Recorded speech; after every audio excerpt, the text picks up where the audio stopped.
tengo aquí el libro de Las armas y las letras de Andrés Trappiello, que es un libro también sensacional, escrito de una manera bellísima, que plantea la posición adoptada por los intelectuales españoles y también algunos intelectuales extranjeros durante la Guerra Civil y el franquismo, pero especialmente durante la Guerra Civil, y que sobre todo presenta de una manera muy bella lo que hemos decidido llamar la Tercera España, que ahora vamos a intentar definir. Bueno, este libro también es un clásico contemporáneo, por así decirlo, que muchos habréis leído, tal vez muchos habréis leído. Y bueno, Las armas y las letras es un nombre que yo pienso que además aparece mencionado, que hace referencia, hace alusión a el poema de Antonio Machado, Si mi pluma valiera tu pistola, haciendo alusión a que, por desgracia, en la historia, en muchas ocasiones,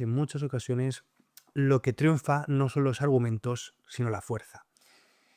Y por ello, como decía Unamuno, vencer no es convencer. Pero este libro va a dar muchos matices, y se va a situar en esa Tercera España, porque vamos a ver que gran parte de los intelectuales se van a posicionar contra la deriva que está tomando la República, incluso muchos de los intelectuales que defienden un modelo republicano o que defienden una alternativa distinta al socialismo comunista que está implementando la República en su tercer gobierno y al franquismo, terminan, en definitiva, por posicionarse a favor del franquismo muy a su pesar.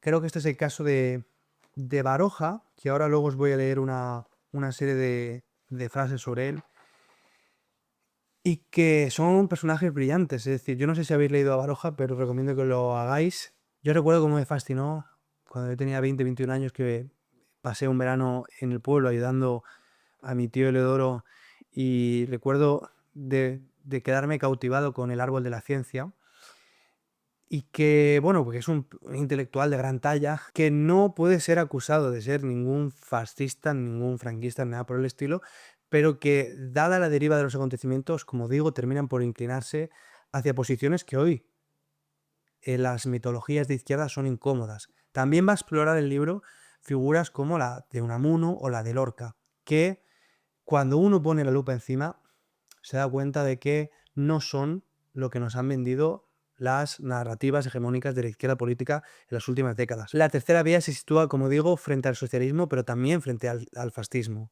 Defienden un modelo de España, diríamos, más europea o europeizante, una democracia liberal. Podríamos hablar de Zambrano, podríamos hablar de Clara Campoamor, etc. Algunos de ellos defienden una monarquía constitucional, o teóricos de la hispanidad incluso, que consideraban que la hispanidad en su tradición católica estaba en una tercera vía distinta a los modelos racionalistas y materialistas que está ensayando Europa desde la Ilustración, y muy reseñablemente el socialismo y el fascismo, el etnonacionalismo en definitiva, ¿no? Porque la cristiandad trasciende la nación étnica y porque de alguna forma también sirve de freno a esas dinámicas destructoras de los sistemas morales que conlleva el capitalismo, ¿no? En gran parte. Por lo tanto, la idea de Tercera España es mucho más compleja y difusa de lo que uno pueda pensar. O sea, no podemos decir que la Tercera España sea simplemente aquellos que defendían una España, una democracia, una república liberal. Es decir, la Tercera España es un término muy abarcador, bastante difuso, y que, bueno, son los incomprendidos de un país que tiende, como dice Andrés Trappiello, a estos radicalismos. Dice Andrés Trappiello una frase que no me acuerdo exactamente cómo es, pero que ninguno de los dos bandos quería la democracia liberal, ni siquiera la república y ni siquiera la izquierda republicana del tercer gobierno, muchísimo menos, ¿no? De Foxá, que es uno de los intelectuales del franquismo, dice, como recoge Trappiello aquí, que la Tercera España es afrancesada y masónica. Básicamente, ninguno de los dos bandos está interesado en una España más o menos similar a la que tenemos hoy, en la que vemos que, sin embargo, los partidos políticos reproducen las mismas dinámicas de las dos Españas. Es decir, el hecho de que hayamos finalmente implementado un sistema político similar al que perseguía la Tercera España algunos de los miembros de la Tercera España, porque como decía, hay muchos otros que apuestan por el hispanismo cristiano, etcétera, no significa que las narrativas no sigan siendo las mismas de las dos Españas, ¿no? Que este autor quiere, de alguna manera, poner en contexto y confrontar sus mitos, ¿no? Entonces, algunos personajes eclécticos, como Unamuno, que es el arquetipo de la Tercera España, básicamente. Unamuno es un personaje muy heterodoxo que cambia su pensamiento a lo largo de su vida y que, bueno, como dice Trapiello, Unamuno en un determinado momento puede apoyar al franquismo, pero también porque Unamuno desconoce qué va a ser Franco, ¿no? El Franco de 1936 no es el Franco, no es la imagen de Franco que hay a su muerte, ¿no? Franco aún no carga con los cadáveres con los que cargará posteriormente. No sé si es en este libro porque es muy extenso y no lo he leído en total profundidad hoy para hacer no lo he vuelto a releer en total profundidad, solo he visto algunas anotaciones, pero creo que es en este libro en el que se habla de la teoría de la historiadora Helen Graham, que dice que España es el único lugar del mundo en el que se ha producido una revolución socialista, además una revolución anarquista y una revolución comunista, y una revolución fascista al mismo tiempo. 1 millón de afiliados a la CNT, ¿no? Al mismo tiempo que experimenta una revolución de carácter etnonacionalista como fue el franquismo y especialmente los primeros años. Bien, eso nos habla de, como digo, las tensiones de las dos Españas, ¿no? Y de la necesidad de reivindicar esta tercera España, que este libro hace de manera muy brillante, y de la necesidad de construir una alternativa, y muy en línea de lo que leíamos antes en el libro de Sergio Molino, ¿no? De superar estos problemas que tenemos, porque de no superarlos vamos a cargar con ese lastre que impide que nuestro país se desarrolle o crezca en la forma en la que lo podría hacer, ¿no? Se hablan de los excesos de ambos bandos en este libro, de cómo en las zonas controladas por la República, personajes como Clara Campoamor escriben que hay una sumisión y un terror a las formas de comportarse del socialismo, ¿no? Cómo hay que hacer los saludos. Bueno, de hecho también habla de esto George Orwell en su famoso Homenaje a Cataluña, que también recomiendo leer, ¿no? Cómo el tercer gobierno de la República, como antes ni siquiera de haberse consolidado, asume unas actitudes totalitarias que tampoco iban a desembocar en nada bueno. Es decir, este libro advierte de que si bien el franquismo fue trágico, la alternativa no hubiese sido una Arcadia, ¿no? No hubiese sido ninguna Arcadia. Gran parte del espíritu republicano, que también aparece recogido en el libro de Sergio del Molino, que antes no he hablado, pero que vale la pena reseñar, está muy movido por la idea de Giner de los Ríos, ¿no? De esas misiones educativas, de alfabetizar, en fin, de emancipar y empoderar a la población.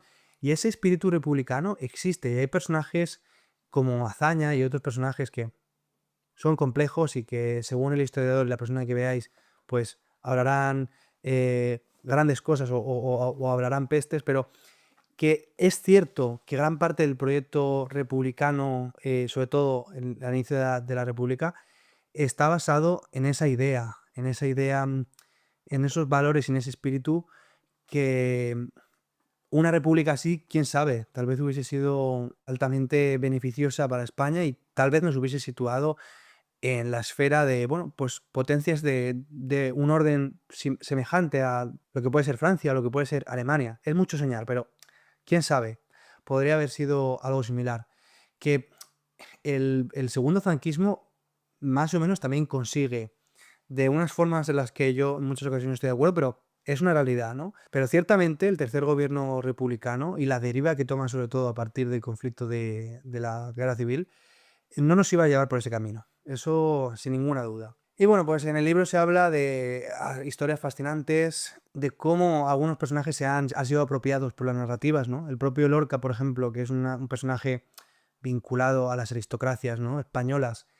Una persona que ha sido educada en la música por Manuel de Falla, ni más ni menos, ¿no? Era no solo amigo, sino que Manuel de Falla había sido su profesor, profesor de música de Lorca. Imaginemos entonces a qué estrato social pertenece y qué ideas tiene. O sea, la gente que piensa que Lorca, por el hecho de ser homosexual, es ya per se un aliado de la República o que pertenece a su ideología o a sus narrativas culturales, está profundamente equivocada. Hay una historia muy curiosa, es que, bueno, Lorca es amigo de Dalí, es amigo de Cernuda, es amigo de Maruja Mayo, son personajes importantísimos en la intelectualidad y en el arte, ¿no? En España en el siglo XX.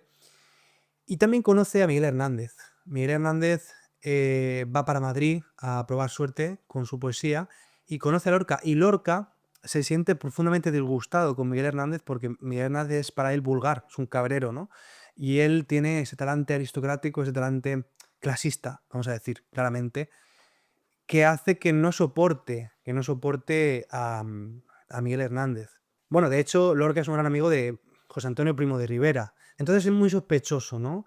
Utilizar a Lorca ideológicamente dentro de una narrativa concreta, porque eh, la única cosa con la que podríamos vincular a Lorca dentro de esa narrativa es el hecho de que como es homosexual, como fue homosexual, bueno, que en el día de hoy apoyaría ciertas tendencias políticas, pero es una lectura totalmente sustraída del momento histórico y, bueno, en el momento actual que vivimos, yo creo que gran parte de la derecha, por no decir que la totalidad, por la totalidad no, pero la amplísima mayor parte de la derecha, o sea, una mayoría arrolladora ya ha asumido y ha integrado perfectamente la homosexualidad y el matrimonio homosexual como una institución más, ¿no? Entonces, de hecho, yo creo que hoy la izquierda ni siquiera reivindica el matrimonio homosexual porque está en contra del matrimonio en sí mismo, ¿no? Ya hemos llegado a ese punto. Por lo tanto, estamos viendo que estas categorías tienen que ser desmentidas, estas clasificaciones de la historia de los personajes tienen que ser desmentidas y este libro contribuye en gran parte.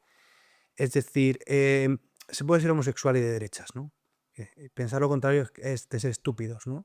Como dice Ortega, a mí Ortega no es que sea santo de mi devoción, pero hay una frase que está recogida en este libro además, que dice que ser de derechas como ser de izquierdas, dos formas de ser estúpido. Pues si no eres capaz de tener un pensamiento heterodoxo y compras de manera taxativa todo lo que dice un partido, debo de decir que tienes un problema, ¿no?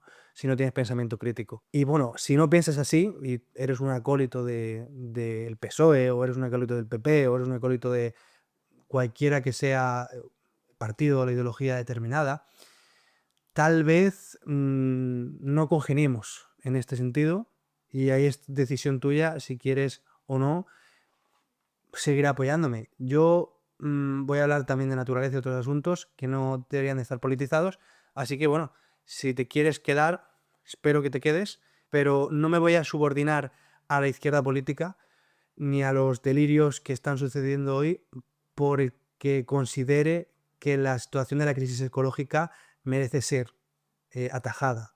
No tiene nada que ver una cosa con la otra. Tampoco voy a escribirme a la derecha porque considero que el capitalismo es una fuerza muy perniciosa si no se le ponen límites. Y bueno, de esto vamos a seguir hablando en diferentes vídeos, o sea que bueno, voy a hacer una crítica también al capitalismo en ese sentido, pero que no me voy a mostrar en contra de la tradición, nada por el estilo, porque me parece que hemos perdido ya todas las referencias en la tradición y no hace bien seguir alimentando este fuego, como tampoco hace bien irse al extremo contrario. Pero bueno, por eso yo quiero recomendar este libro, porque yo me considero de la tercera España, es decir, tengo inquietudes que podríamos clasificar, si somos prejuiciosos, a la izquierda y tengo una sensibilidad por ciertos asuntos que podría asociarse a la izquierda, aunque también podría asociarse con el cristianismo realmente, ¿no? Yo pienso que el Estado debe de redistribuir la riqueza para que, no para que todos seamos iguales, pero sí para que todos tengamos igualdad de oportunidades, que es muy distinto una cosa de la otra. Por lo tanto, sí creo en la labor redistributiva del Estado. Estoy profundamente comprometido con muchas causas sociales que reivindica la izquierda como si le fueran propias, pero que lo hace de una forma que ya genera un conflicto, que está creando un daño tremendo en las relaciones entre hombres y mujeres, en las relaciones entre grupos étnicos, en las relaciones entre las distintas nacionalidades de España, etcétera. Está creando un daño terrible, un daño terrible. No digo que la derecha históricamente no lo haya creado también, pero me estoy refiriéndome al momento presente, ¿no? Y, como bien sabéis, estoy muy comprometido con la conservación del medio ambiente. Por lo tanto, en muchos aspectos yo me siento una persona, y es que fui un adolescente activista y me siento vinculado a la izquierda, pero es que la izquierda ha tomado una deriva en los últimos años que está haciendo tanto daño a nuestra sociedad. Es decir, la izquierda está haciendo tanto daño a nuestra sociedad que el daño que ha causado yo no creo que tenga fácil solución. O sea, determinadas dinámicas son difícilmente reversibles. El daño en las relaciones entre hombres y mujeres que ha supuesto el feminismo y la liberalización de la sexualidad posiblemente no sea reparable. O posiblemente no sea reparable en varias generaciones, hasta que haya una renovación, ¿no? Pero eso va a afectarnos demográficamente y va a afectarnos en muchos aspectos que tendremos que ver cómo salimos adelante. Es muy grave lo que está pasando en nuestra sociedad con respecto a las dinámicas entre hombres y mujeres y otras tantas dinámicas, ¿no? Por suerte no tenemos aquí el problema del racismo histórico que tienen en Estados Unidos, en otros lugares, ¿no? Pero, o en Portugal mismo, donde estoy ahora grabando, que tienen un problema real, porque es que Portugal mantuvo la esclavitud y luego la subordinación de la esclavitud más o menos hasta el mismo tiempo, pero la servidumbre y subordinación de los pueblos de África hasta hace muy poco tiempo, ¿no? Incluso estuvieron en guerra en los años 70, ¿no? Para impedir que se independizase, ¿no? Angola especialmente. Entonces, no cargamos con ese lastre, pero aún así la izquierda alimenta estos fantasmas y bueno, es verdaderamente preocupante. Por lo tanto, yo me considero de la tercera España y por lo tanto yo quería hacer la crítica de este libro por eso, básicamente. Entonces, Lorca no le pertenece al socialismo ni le pertenece no le pertenece a la izquierda política hoy.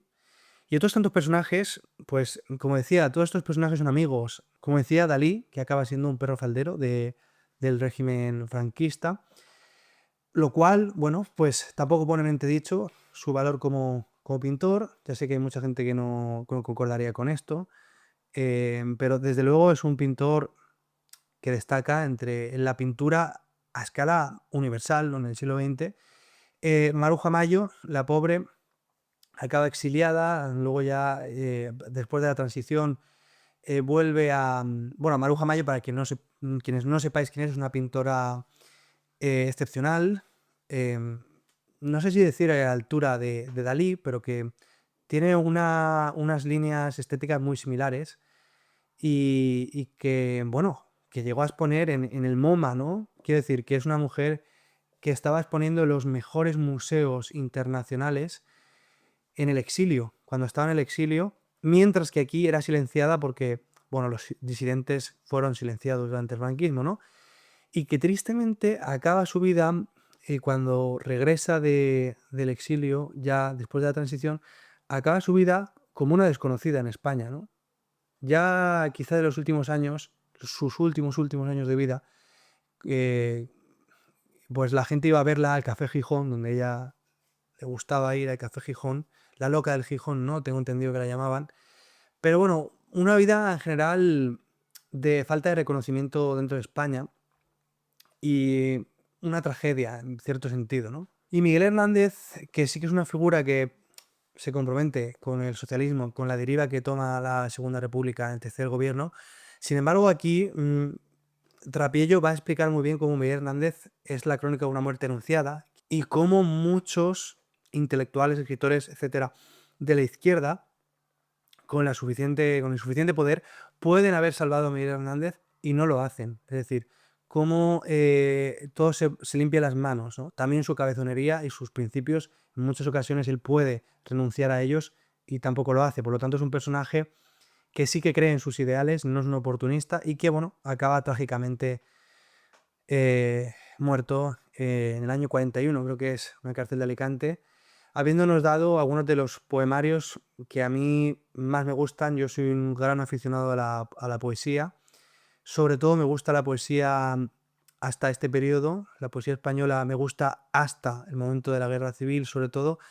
Después de ahí no tengo especial simpatía por los poetas que han venido. Tal vez, si me podéis ilustrar y me podéis dejar algún poeta aquí, lo leeré encantado. Pero desde luego la poesía que se hace hoy no me gusta nada. Yo también escribo, aunque esto es un tema que, bueno, dejo para más adelante. Y Miguel Hernández, sin duda, es de mis poetas preferidos. Y es una persona que, aunque yo no comparta la forma de pensar que tiene, por lo menos no a día de hoy, eh, le remueve a uno por dentro, ¿no? Y bueno, Cernuda acaba en el exilio también, ¿no? Un poeta también de una talla, está bien, uno de los poetas que más me gustan del siglo XX en España, y acaba en el exilio, también es un poeta homosexual, como lo es Lorca. Y bueno, las historias entre estos son, bueno, recomiendo informarse sobre cómo antes de que empiece el conflicto viven esta vida universitaria, ¿no?, en Madrid, y cómo luego esto acaba de esta forma, ¿no? Cada uno en una parte del mundo, Cernuda acaba en México, o apoyando distintas ideologías, o de manera trágica. Y bueno, también analiza el libro cómo mucha gente que pertenece a esa tercera España, que reivindica y que yo también reivindico, acaba finalmente por posicionarse, muchos de ellos posicionándose a favor del franquismo. Ahora el caso de Ayala, por ejemplo, dice que este digno representante de la tercera España formaba ya parte de la segunda y media, hablando del proceso de conversión y de cómo al final termina apoyando a la causa sublevada, la causa mal llamada nacional. Pero sobre todo creo que el caso de Baroja es reseñable. Voy a leer una serie de frases de Baroja, ¿vale? Dice Baroja: ya se ve que la alternativa es pobre, triste y mísera para un español. Se está refiriendo al franquismo.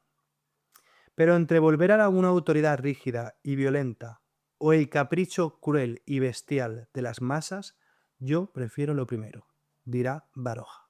Y dice Baroja: yo no puedo tener simpatía por esa turba tradicionalista defensora de la religión que es capaz de insultar y probablemente matar a un escritor porque no comparte sus ideas. Tampoco experimento la menor estimación por esa plebe socialista de Madrid que lanzó hace meses la estúpida noticia de que las damas católicas daban caramelos envenenados a los chicos, lo que autorizaba para incendiar, robar y maltratar.